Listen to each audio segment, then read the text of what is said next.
عبدالحمید خراسانی، فرمانده قطعه عملیاتی ناصر بدری از کابل در برنامه با ماست. آقای خراسانی وقتتان بخیر.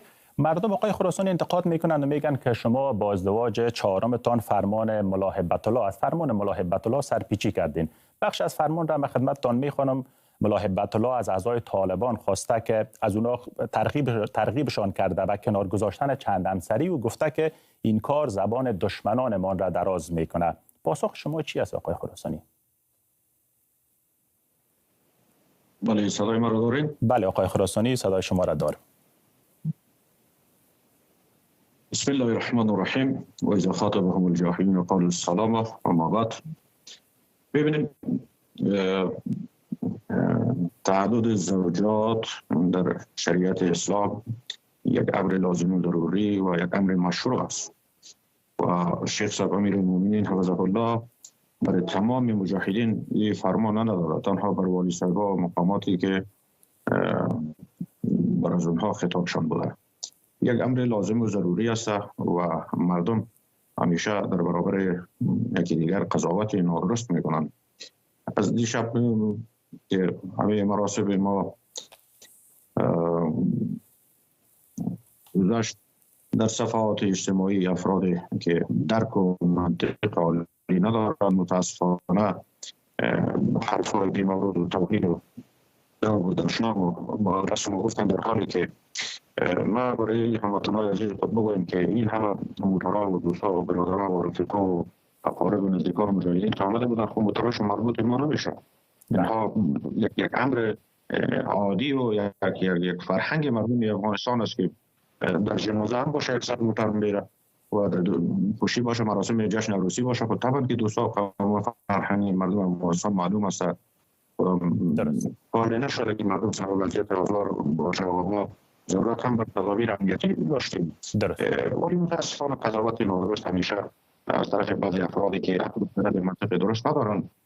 درست. آقای خراسانی، ما صدای شما را در برنامه داریم و با شما ادامه میدیم. آقای خراسانی، شما هم اشاره داشتین انتقاد دیگه مردم این است که خب طالبان میگن که ما به خاطر خدا جهاد کردیم، اما حالا که صاحب پول و امکانات و منصب شدن بعد تجملگرایی رو آوردن.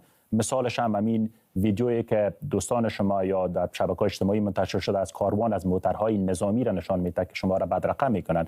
پاسخ شما به انتقاد مردم چی است؟ یک انتقاد بی مورد، یک انتقاد بی معنا. ما پیشتر یادآور شدم فرهنگ مردم افغانستان از بخصوص در بین مسلمانان افغانستان که در مراسم خوشی و یا غم اینکه جنازه باشه اقارب دوستا میان. این علاقه ما به تجملگرایی نداریم، قطعا ما یک مجاهد هستیم، ولی فرهنگ مردم افغانستان است. اگر یک جنازه میشه اقارب دوستا میان، دوستا بابا یک لشکری رو دفن میکنه. اگر جشن عروسی میشه دوستا بیاین. در چی مشکل است؟ مردم یک انتقاد بیجا، یک انتقاد بی منطق و غیر عادلانه، در چی مشکل است؟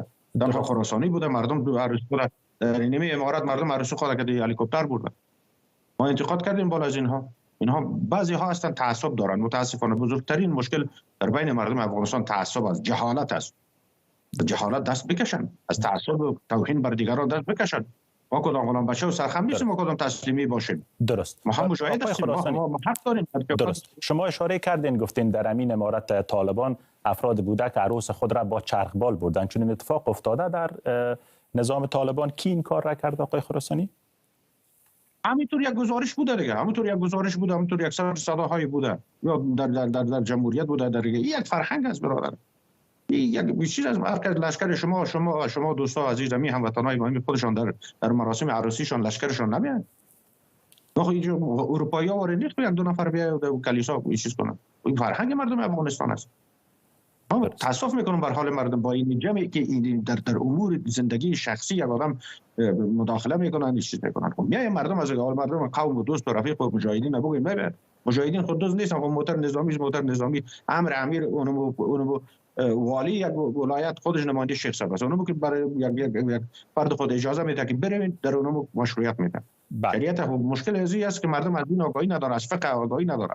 یا قماندان امنیت فرصت برنامه چون کوتاه است، من یک سوال دیگه خدمت شما مطرح میکنم، امیدوارم پاسخ کوتاه شما را داشته باشیم. بعد این تصاویر میدیدم که کاروان از موترهای نظامی یا موترهای دولتی یا حکومتی است.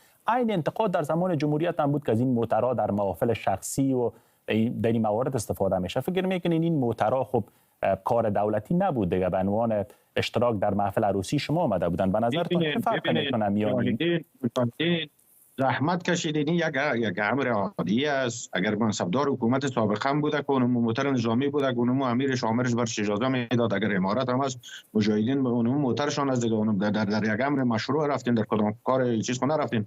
درست، در یک امر مشروع اسلامی یک فرهنگ چیز رفتین. این چی حرف بی مورد است که در صفحات مجازی و در میدیا و در سر صدای بی منطقی متاسفانه یک جمع بی منطق هستن، عقل خرد منطق ندارن. بله بسیار درک کنن که یک فرهنگ ولی چی مشکلی وجود داره. بله، عبدالحمید خراسانی فرمانده قطعه عملیاتی ناصر بدری، سپاسگزار هستم از حضورتان در برنامه.